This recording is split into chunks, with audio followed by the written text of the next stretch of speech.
Welcome to the deep dive. When we think about learning, often the first thing that pops into our heads is, well, classroom, right? Maybe a teacher up front, or maybe just hitting the books, memorizing facts. That's the standard picture, yeah. But what if that whole idea is maybe a bit incomplete, or perhaps even holding us back from really getting good at things, from really mastering skills and knowledge? It's a really important question. What if real learning is actually much more dynamic, more, built in, more hands-on? And ultimately, maybe more empowering than we usually think. Exactly. And in today's world, things change so fast. No. Being able to genuinely learn and, crucially, to transfer that learning effectively, it's not just for school. It's fundamental for just about everything you do, for becoming truly competent. And that's really our mission for this deep dive. We want to kind of unravel the core mechanics of what makes learning stick, what makes knowledge transfer work. We're looking at a framework for what this research calls academic excellence. Hmm. And our guide today is some foundational research from Shiva Narayan Taxshila Page. Specifically, we're drawing from their work called Four Merits of Student-Centered Knowledge Transfer. Yeah. And this research introduces some, frankly, really powerful ideas, concepts like learnography, Learnography, right? and also the four merits of learning development. These are knowledge, understanding, application, and hireability. Okay. And these aren't just, fancy new words. The research really positions them as the cornerstones for student excellence. And it's all grounded in neurocognitive principles, how the brain actually learns. Okay, so let's unpack that. The research kicks off by sort of challenging our usual ideas about traditional schooling. It points out a pretty significant issue. Yeah, it suggests that the models we often use, passive instruction, lots of cognitive repetition, they often just fall short. Fall short how? Well, they don't always foster that deep learning, the kind you can actually use, Oh, applicable skills you need for the real world. right. And there's this specific concern raised about practical skills, what the research calls material competence or motor knowledge skills. Exactly. Think about basic life stuff, cooking, building something, fixing things, skills that involve, your hands, actually doing something. Things you can't just learn from a textbook. Right. The source argues that the system often leans towards abstractions instead, and it suggests, quite bluntly, that this might lead towards careers like, and this is a quote, insurance salesmen, government bureaucrats, or cerebral cognitive characters, rather than producing, say, practical innovators or people who make things. Wow, that is blunt. It really makes you stop and think about what education is for. And the paper makes this powerful point. It says, learning is not the same as going to formal school. It's a process of lifelong skill, often self-initiated. That's key. Self-initiated.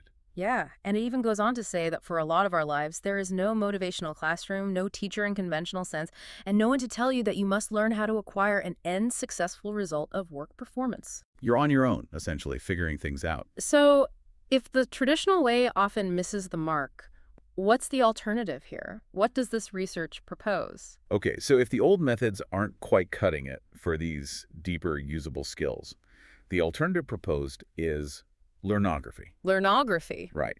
It's presented as this transformative approach where knowledge transfer happens, yes, through listening and reading, but crucially, through structured motor activities and goal-driven learning. So learning by doing, but like deliberately structured doing. Exactly. Learning by doing with intention. And the kind of the neurocognitive foundation for this is what they call brain page theory.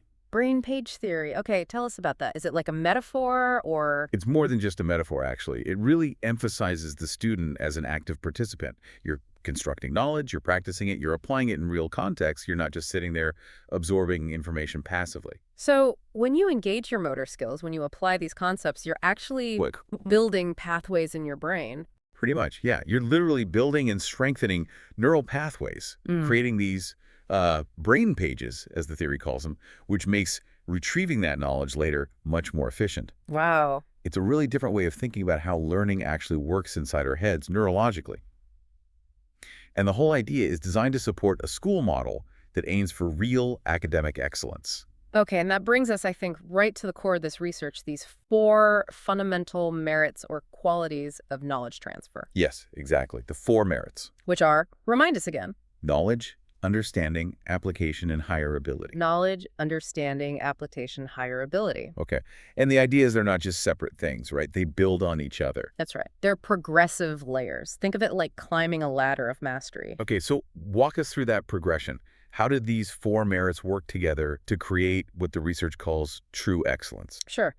So think of them as levels of engaging with information. Knowledge, that's the first step. Just getting the facts, the raw data. Knowing what? Got it. Facts. Then comes understanding.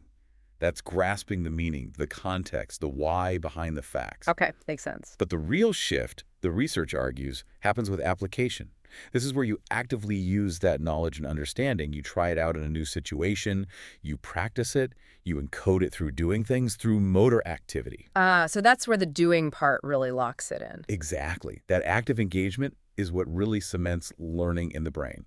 And then finally, there's higher ability. That's the top level. And what does that involve? It's the capacity to innovate, to think critically, to evaluate, synthesize information, maybe even create new knowledge or solutions based on everything you've internalized through understanding and application. So it's going beyond just using the knowledge to actually creating with it. Precisely.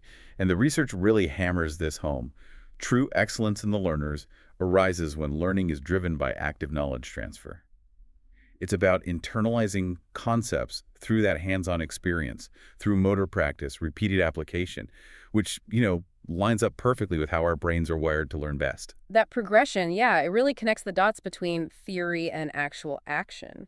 And this focus on doing, on application, it leads us right into another key concept, this idea of a do-it-yourself attitude, DIYA. Yes, DIYA. It's absolutely central to learnography and brain page theory. So how does DIYA fit in? What does it mean in this context? Well, it's all about fostering self-directed learning, getting hands-on experience through what the research calls motor science and space-based learning practices.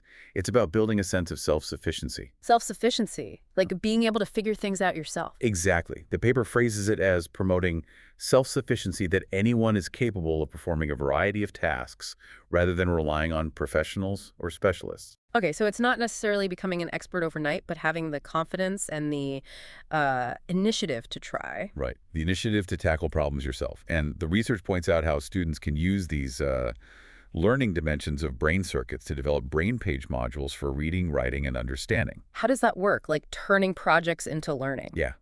Turning DIYA projects, it could be assembling a kit, writing some simple code, even, mastering a new cooking technique, turning those into direct learning experiences that actually boost performance. Ah, I see. It really strengthens initiative, autonomy. Mm-hmm. It gets you cognitively engaged in a different way. And that directly builds stronger problem-solving skills. Okay, so DIYA is about empowering yourself through doing. How does this then translate into, say, a classroom environment? This is where goal-oriented task operation, or GOTO, comes into play. Exactly, GOTO. What does that look like, and how does it mesh with something like book-to-brain knowledge transfer? Okay, so GOTO is basically a process where the teacher's role shifts.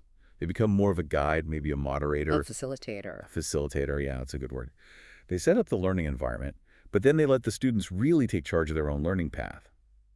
Often this happens in what the research calls miniature school settings, smaller groups, maybe project-based. Fostering collaboration and self-direction. Right. And within that GOTO framework, a really vital tool for creating those brain pages in the classroom is this book-to-brain knowledge transfer. Book-to-brain.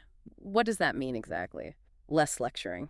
It means enabling students to transfer knowledge directly from source materials like books into their own understanding, into those brain modules, without being overly dependent on the teacher explaining every single thing verbally.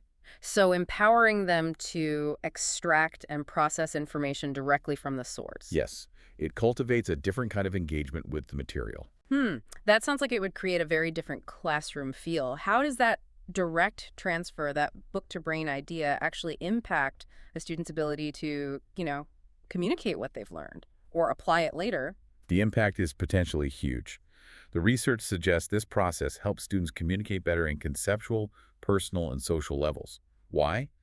because they become truly active participants, active listeners, speakers, receivers, processors of knowledge. Because they've wrestled with it themselves. Exactly. And when you combine that motor knowledge from Yeah. DIYA, the task structure from GOTO, and this book-to-brain approach, it seriously strengthens the neural connections. The source mentions synaptic connectivity and Zide pathways. Okay. Basically, it makes retrieving and using that knowledge much more effortless over time. The goal is learning so deep it becomes almost automatic, happening without hard cognitive thinking. You don't have to strain to remember, it just flows. That sounds like true mastery. It is. And there's a quote that sums this up nicely. Teacher is professional in the learning transfer of classroom, but students can launch DIYA process in book to brain learnography to attain complete knowledge transfer. Wow, that quote really underlines a major shift in roles, doesn't it? It sounds like this research is pushing for a complete rethink of the teacher's job and maybe the whole school system. It definitely is. So what are the main criticisms it levels at the current system, and how does it see the teacher's role evolving? Well, the core critique is pretty direct. It says current school models often lack support for learning autonomy. Okay.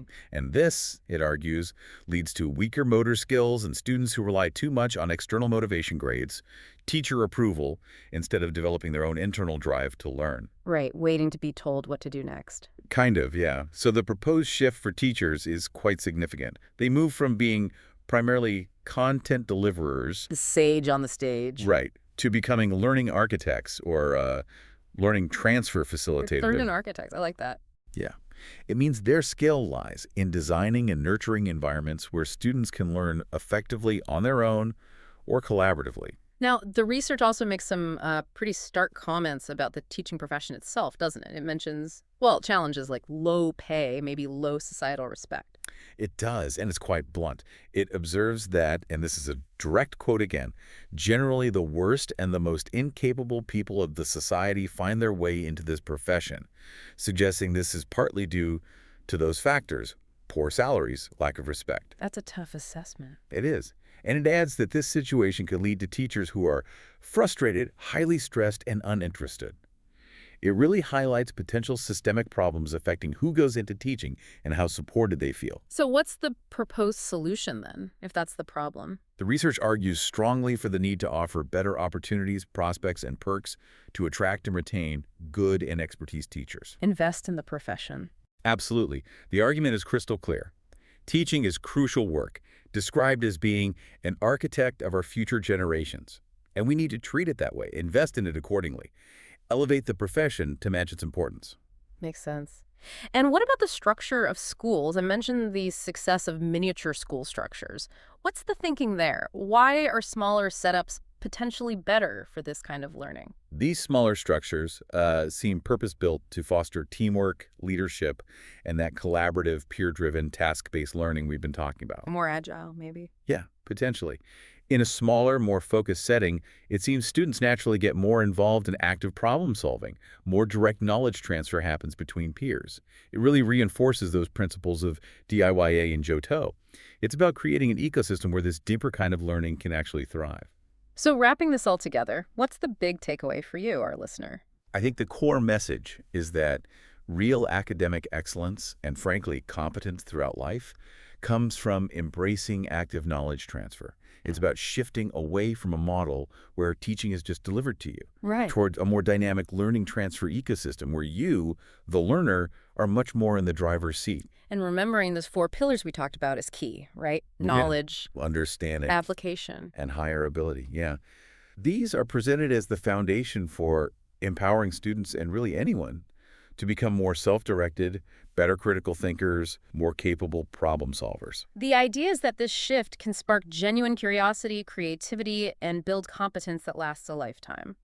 For everyone. It's a really compelling vision for what learning could be. Yeah. Much more active, much more engaging. Okay, so here's a final thought, something provocative for you to chew on. The research states, learning is the process of lifelong skill, and for most of our lives, it is the self-initiated learning process. So thinking about that, how might you, personally, proactively Apply these ideas, learnography, DIYA, maybe even that book-to-brain transfer idea, to your own ongoing learning, your own skill development, even completely outside of school or formal training. How can you become your own learning architect? Exactly. How can you take charge? That's a great question to end on. A real call to action for personal growth. Indeed.